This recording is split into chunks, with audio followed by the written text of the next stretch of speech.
Hello everyone, I am your friend Mahi and welcome to my channel study with धैर्य।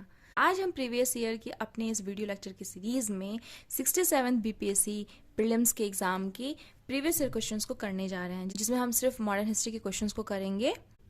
और ये जो exam है ना, री एग्ज़ाम का पेपर है। जैसे कि 2 एग्ज़ाम हुआ था इसका, एक एग्ज़ाम हुआ था वो कैंसिल हो गया था, तो उसके पेपर भी मैं कराऊंगी। और ये री एग्ज़ाम जो हुआ था फाइनल एग्ज़ाम, ये उसका पेपर है। ठीक है, तो चलिए फ्रेंड्स स्टार्ट करते हैं हम अपना ये वीडियो। हमारा ये बुकलेट सीरीज़ नंबर ए है और हमारा जो मॉडर्न हिस्ट्री का क्वेश्चन है वो क्वेश्चन नंबर 69 से स्टार्ट होता है। तो ठीक है, तो चलिए स्टार्ट करते हैं। क्वेश्चन नंबर 69 देखते हैं क्या कह रहे हैं। Which of the following were the social reforms introduced by William Bentinck? William Bentinck के टाइम में कौन कौन से सोशल रिफॉर्म्स थे वो स्टार्ट किए गए थे। ऑप्शन में पढ़ देती हूँ। पहला ऑप्शन है abolition of sati, second option abolition of slavery, third removal of disabilities due to change of religion, fourth number option है suppression of the organised band of thugs. ठीक है, ABCD करके ऑप्शन दिया हुआ है, तो आप ये ट्राई भी कर सकते हैं इसका आंसर क्या होना चाहिए।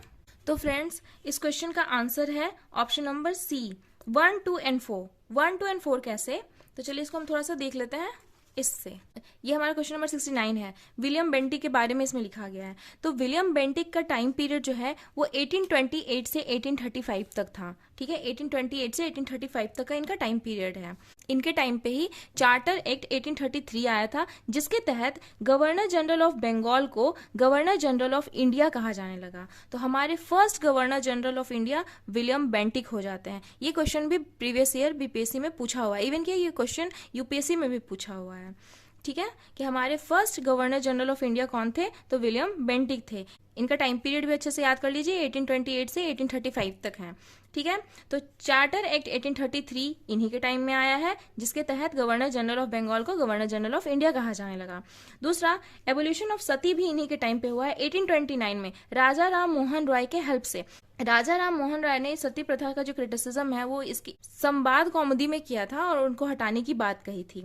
विलियम बेंटिक के सती प्रथा को हटाने से पहले इसे अकबर और मराठा के द्वारा भी हटाने का कोशिश किया गया था, बट वो सक्सेसफुल नहीं हो पाए थे।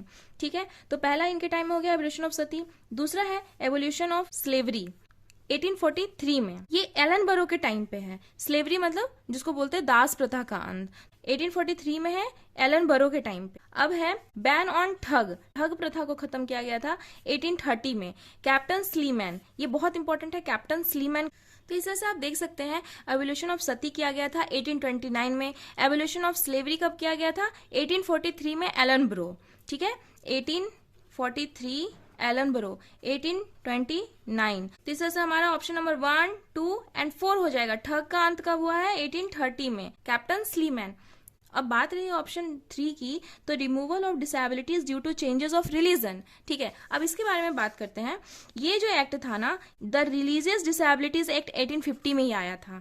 ये विलियम बेंटिक के टाइम में नहीं आया है, ये द रिलीजियस डिसेबिलिटीज एक्ट 1850 में आया है। जैसे कि पहले क्या होता था ना, कि बहुत सारे जो धर्म के लोग थे वो अपना धर्म चेंज करके क्रिश्चियनिटीज में जा रहे थे। अब क्रिश्चियनिटीज में अगर वो चले जाते, तो जैसे कि कोई अगर हिंदू है और वो चेंज करके अपना धर्म क्रिश्चियनिटी में जा रहा है, तो क्रिश्चियनिटी में अगर वो जब चेंज हो जाता है तो उन्हें जो हिंदू धर्म से जो अपनी पैतृक संपत्ति में हिस्सेदारी मिलनी थी वो नहीं मिल पाती थी। तो ऐसे में तो बहुत सारे लोग अपना धर्म चेंज करते नहीं। तो ये जो धर्म को चेंज करने की वजह से जो उनको पैतृक संपत्ति में उनकी जो हिस्सेदारी नहीं मिल पा रही थी, उसको खत्म किया गया था। मतलब कि अब संपत्ति मिलेगी उनको, धर्म परिवर्तन करने के बाद, क्रिश्चियनिटी में आने के बाद भी उन्हें वो जो संपत्ति का अधिकार वो मिलेगा। तो ये किया गया था, ये द रिलीजन डिसेबिलिटीज एक्ट 1850 में। तो ये विलियम बेंटिक के टाइम में नहीं आया था। ठीक है, तो इस तरह से ऑप्शन नंबर जो हमारे 3 है वो क्लियर होता है। बहुत सारे स्टूडेंट ये सोच रहे होंगे कि 1843 में तो आया है ये आपका एवोल्यूशन ऑफ स्लेवरी, दास प्रथा का जो अंत है 1843 में, इनका टाइम पीरियड तो 1835 तक ही है, तो ये कैसे विलियम बेंटिक का काम हो सकता है। लेकिन क्वेश्चन को आप ध्यान से समझिए कि which of the following were the social reforms introduced by William Bentinck. कौन कौन से सोशल रिफॉर्म इंट्रोड्यूस किए गए थे, स्लेवरी को खत्म करने के लिए जो रिफॉर्म लाया गया था वो विलियम बेंटिक के टाइम में ही आया है। खत्म उसे किया गया है 1843 में एलन ब्रो के टाइम में। ठीक है, तो इस तरह से हमारा ऑप्शन नंबर बी भी होगा। ओके, तो इस तरह से हमारे सारे ऑप्शन जो है क्लियर हो गए। अब हम थोड़ा सा विलियम बेंटिक के काम को थोड़ा और देख लेते हैं। विलियम बेंटिक के टाइम में ही 1806 में वेलोर म्यूटनी विलियम बेंटिक के टाइम में हुई थी, 1806 में, जब वो गवर्नर थे मद्रास के। ठीक है, इसमें क्या हुआ था कि जैसे जो भी अपने धार्मिक चिन्ह पहनते थे ना, तिलक वगैरह लगाना, पगड़ी वगैरह, तो उनको बैन कर दिया था इन्होंने, तो वो म्यूटनी हुई थी वहां पे। मकॉले मिंट के तहत एजुकेशन में रिफॉर्म लाने के लिए कि क्या किया जाए, उस पर एक कमेटी बनाई गई थी। तो इन्होंने सजेस्ट किया था इंग्लिश मीडियम को, English medium as a medium of education. ठीक है, और डाउनवर्ड इन्फिल्ट्रेशन थ्योरी भी इन्होंने लाई थी। इसके तहत ये कुछ अपर क्लास और मिडिल क्लास लोगों को ही एजुकेशन प्रोवाइड कराएंगे, ना कि होल मासेस को। तो ये थी डाउनवर्ड इन्फिल्ट्रेशन थ्योरी, जो कि विलियम बेंटिक के टाइम पे ही आई थी। ठीक है, उसके बाद 1835 में ही, इसी टाइम पे ही जब मकॉले मिंट आई थी, तभी इन्होंने ओपन किया था कलकत्ता में एक मेडिकल कॉलेज। कलकत्ता में एक मेडिकल कॉलेज खुला था। ठीक है, और विलियम बेंटिक प्रोहिबिट करते हैं फीमेल इन्फेंटिसाइड को। उस टाइम फीमेल इन्फेंटिसाइड, जो छोटी बच्चियां होती थी, उनको बलि दे दिया जाता था, तो उसको भी प्रोहिबिट किया था इन्होंने। उसके अलावा विलियम बेंटिक का और क्या क्या काम है, तो use of local language in lower court. Lower court में आप लोकल लैंग्वेज का यूज होने लगा था, और हायर कोर्ट में इंग्लिश लैंग्वेज का। हायर कोर्ट में जो पहले पर्शियन लैंग्वेज चलता था, उसको बैन कर दिया गया। ठीक है, और उसकी जगह पे इंग्लिश ले आया गया। उसके बाद नेक्स्ट पॉइंट है डायरेक्ट कंट्रोल ऑफ मैसूर। 1831 में मैसूर पे डायरेक्ट कंट्रोल आ गया था, किनका? ब्रिटिशर्स का। ये भी इन्हीं के टाइम में हुआ था, विलियम बेंटिक के टाइम में। उसके बाद वन एंड ओनली जो बेंटिक के टाइम में एनेक्सेशन हुआ है, वो है कुर्ग का। कुर्ग क्षेत्र जो है 1834 में, 1834 में कुर्ग का एनेक्सेशन हुआ है, और ये एकमात्र ही जगह है जो कि विलियम बेंटिक के द्वारा एनेक्स किया गया है। सिर्फ एकमात्र ही जगह है। ठीक है, तो इस तरह से विलियम बेंटिक के बारे में जो भी इंपॉर्टेंट पॉइंट्स थे फ्रेंड, वो हमने देख लिया। ठीक है, अब चलते हैं अपने नेक्स्ट क्वेश्चन पे। ये क्वेश्चन बहुत ही इंपॉर्टेंट था, इसलिए मैंने इसको थोड़ा ज्यादा डिटेल में कवर किया है। ओके, तो चलिए अब नेक्स्ट क्वेश्चन पे चलते हैं। Question number 70, Sindh was conquered and annexed by. Sindh किसके द्वारा कॉन्कर्ड किया गया था, किसके द्वारा जीता गया था? तो ये है option number C, Charles Napier. और ये भी 1843 में ही हुआ है, और ये भी एलन बरो के टाइम पे हुआ है। ठीक है, ये भी एलन बरो के टाइम पे हुआ है 1843 में, चार्ल्स नेपियर। नेक्स्ट क्वेश्चन पे हम चलते हैं, question number 71, in which year first census was introduced in India. India में जो फर्स्ट सेंसस हुआ है वो 1872 में हुआ है। किसके टाइम में? लॉर्ड मेयो के टाइम में। किनके टाइम में? लॉर्ड मेयो के टाइम में। और जो रेगुलर सेंसस हुआ है ना, वो रिपन के टाइम में हुआ है। रिपन के टाइम में रेगुलर वाला हुआ है, रेगुलर सेंसस हुआ है। कब से? 1881 से। ठीक है, तो फर्स्ट सेंसस हुआ है 1872 में मायो के टाइम में, और रेगुलर सेंसस हुआ है 1881 से रिपन के टाइम में। ओके, नेक्स्ट चलते हैं अपने क्वेश्चन नंबर 72 पे। On which date Sukhdev, Bhagat Singh and Rajguru were hanged. तो इसका आंसर तो 23 मार्च 1931 होता है। इसमें कुछ ज्यादा समझने लायक नहीं है, डेट है, याद करनी है। 23 मार्च 1931 को हैंग कर दिया जाता है सुखदेव, भगत सिंह और राजगुरु को। ठीक है, अब नेक्स्ट क्वेश्चन पे चलते हैं, जो कि हमारा है question number 73। Who was the third satyagrahi of individual satyagraha launched by Mahatma Gandhi in 1940। 1940 में जो इंडिविजुअल सत्याग्रह लॉन्च किया गया था महात्मा गांधी के द्वारा। देखिए, ये क्वेश्चन 3-4 तरीके से पूछता है। पहली बात कि महात्मा गांधी के द्वारा लॉन्च किया गया था, ये क्वेश्चन भी पूछता है। पहले सत्याग्रही कौन थे? विनोबा भावे थे। कहां से? पवनार, महाराष्ट्र से स्टार्ट हुआ था। दूसरे कौन थे? जवाहरलाल नेहरू। और तीसरे कौन थे? ब्रह्मदत्त। तो ये थर्ड पूछा है यहाँ पे, तो हमारा आंसर हो जाएगा ब्रह्मदत्त। ठीक है, और ये क्वेश्चन हमने 69th बीपीएससी में भी किया था कि कहां से स्टार्ट हुआ है, तो पवनार, महाराष्ट्र से स्टार्ट हुआ था। ठीक है, इंडिविजुअल सत्याग्रह। ओके, अब क्वेश्चन नंबर 74 पे आते हैं। Who launch secret radio during the quit India movement. Quit India movement 1942 में जब स्टार्ट हुआ था, तब उस टाइम उषा मेहता जो थी, तो उन्होंने सीक्रेट रेडियो को लॉन्च किया था। ठीक है, अब क्वेश्चन नंबर 80 पे आ जाते हैं। क्वेश्चन नंबर 80 कह रहा है कि in which year Odisha separated from Bihar. Bihar से उड़ीसा को कब अलग कर दिया गया था? तो 1936 इसका आंसर होता है। और ये क्वेश्चन भी बहुत इंपॉर्टेंट है। अब नेक्स्ट क्वेश्चन पे आते हैं, जो कि हमारा क्वेश्चन नंबर है 126। Who is known as frontier Gandhi. Frontier Gandhi के नाम से किन्हें जाना जाता है? तो इसका आंसर बहुत ही ईजी है, अब्दुल गफ्फार खान। इसमें समझने लायक कुछ भी नहीं है फ्रेंड्स, इसमें अब्दुल गफ्फार खान को फ्रंटियर गांधी के नाम से जाना जाता है, दैट्स इट। ठीक है, अभी नेक्स्ट क्वेश्चन है 127। वेयर वॉज झांसी की रानी लक्ष्मीबाई डाइड। ठीक है, कहाँ उनका देहांत हुआ था? तो ग्वालियर में। ठीक है। नेक्स्ट क्वेश्चन पे आते हैं, question number 128, who has said about Bengal partition the partition announce fell like a bomb shell, कि हमारे पे जो पार्टीशन है वो बम की तरह गिरा है। तो ये कहे थे सुरेंद्र नाथ बनर्जी। आपको याद होगा फ्रेंड्स, हमने जो लास्ट क्लास में कवर किया सुरेंद्र नाथ बनर्जी, आनंद मोहन बोस के बारे में, तो ये बहुत एक्टिव थे बंगाल पार्टीशन के टाइम पे। तो वही ये कह रहे हैं कि the partition announce fell like a bomb shell. ठीक है, अब नेक्स्ट क्वेश्चन पे चलते हैं, question number 129, Sardar Udham Singh killed whom, इन्होंने किल किया था माइकल ओ डायर को। देखिए फ्रेंड्स, यहाँ पे जनरल डायर भी है, तो यहाँ पे जनरल डायर की बात नहीं कर रहे हैं हम, माइकल ओ डायर की बात कर रहे हैं। ये आंसर होगा, इसको बहुत अच्छे से याद कर लीजिएगा आप। ठीक है, स्टार मार्क कर दे रही हूँ मैं। तो उधम सिंह जो थे वो गदर पार्टी से थे, गदर पार्टी के भी पार्ट थे, और उसके अलावा उधम सिंह जो है HSRA, Hindustan socialist Republican association के भी सदस्य थे। ठीक है, अब नेक्स्ट क्वेश्चन पे आते हैं, question number 130, who successful led the Bardoli satyagraha. तो बारदोली सत्याग्रह कब हुआ था? 1928 में हुआ था। फार्मर्स के द्वारा किया गया था, फार्मर्स के द्वारा किया गया था गुजरात में। बारदोली कहाँ है? गुजरात में। ठीक है, तो इसमें हुआ था कि जो सरकार ने अनफेयर टैक्सेस बढ़ा दिया था ना, तो उसके विरोध में ये हुआ था। किन्होंने लेड किया था इसे? तो सरदार वल्लभ भाई पटेल थे।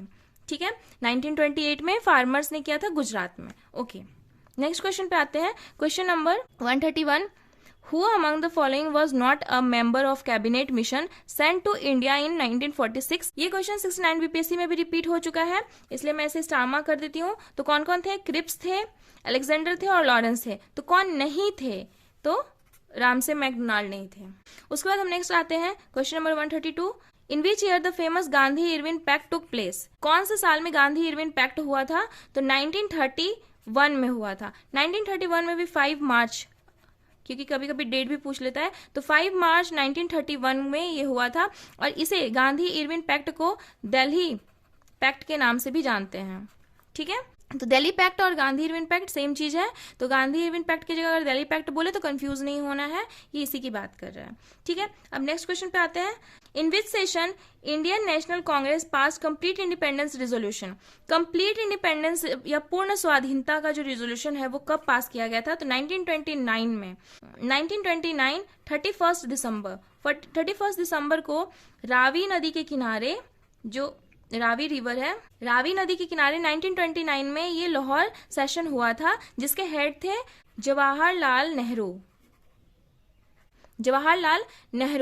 और इसी दिन 1929 31 दिसंबर की रात में ही ये लोग झंडा फहराते, तिरंगा झंडा जो है वो फहराया जाता है, और ये कहा जाता है कि 26 जनवरी को हर साल 1930 से हर साल जो हम लोग इंडिपेंडेंस डे मनाएंगे, और इसी के उपलक्ष्य में हम लोग 26 जनवरी को कॉन्स्टिट्यूशन डे मनाते हैं, इसी को याद करने के लिए। ठीक है, अब नेक्स्ट क्वेश्चन पे आते हैं, हमारा question number 134, Subhash Chandra Bose renamed Nicobar island. तो निकोबार आइलैंड को रीनेम किया गया था सुभाष चंद्र बोस के द्वारा स्वराज आइलैंड के नाम से। कौन से नाम से? स्वराज आइलैंड के नाम से। Next question 135, in which state the Chaura Chauri were in February 1922 a police station was set on fire.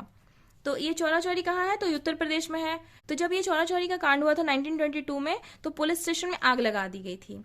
और इससे रिलेटेड क्वेश्चन हमारा इससे पहले भी पूछ चुका है, तो ये भी मैं स्टार मार्क कर देती हूँ। उसमें पूछा गया था ना कि गांधी जी को कब अरेस्ट किया गया था, 1921 में क्या? तो वो ऑप्शन गलत था हमारा, 1921 में नहीं, 1922 में अरेस्ट किया गया था गांधी जी को। इसी चौरा चौरी इंसिडेंस होने के बाद वो अरेस्ट कर लिए गए थे। उसके बाद नेक्स्ट क्वेश्चन है 136, in which place Khudiram Bose tried to kill Kingsford. Kingsford को कब मारने का इन्होंने प्रयास किया? तो ये मुजफ्फरपुर है। मुजफ्फरपुर कहाँ है? बिहार में है। तो प्रफुल्ल चाकी और खुदीराम बोस होते हैं, दोनों मिलकर किंग्सफोर्ड की हत्या करने का प्रयास करते हैं बम फोड़ के, लेकिन ये लोग फेल हो जाते हैं। प्रफुल्ल चाकी चाक पे चढ़ जाते हैं, मतलब वो सुसाइड कर लेते हैं, और खुदीराम बोस सबसे कम उम्र में 11 अगस्त को खुदीराम बोस को 11 अगस्त 1908 को खुदीराम बोस को फांसी पे चढ़ा दिया जाता है, और ये सबसे कम उम्र के फांसी पे चढ़ने वाले पर्सन बन जाते हैं। सिर्फ 18 साल 8 महीने के थे। ठीक है, अब नेक्स्ट क्वेश्चन हम चलते हैं, ड्यूरिंग विच मूवमेंट आजाद दस्ता वॉज एक्टिव इन बिहार। तो आजाद दस्ता कब फेमस था? तो क्विट इंडिया मूवमेंट के टाइम पे। आजाद दस्ता जो है हमारा 1943 में स्टैब्लिश किया गया था जेपी नारायण के द्वारा, जयप्रकाश नारायण के द्वारा।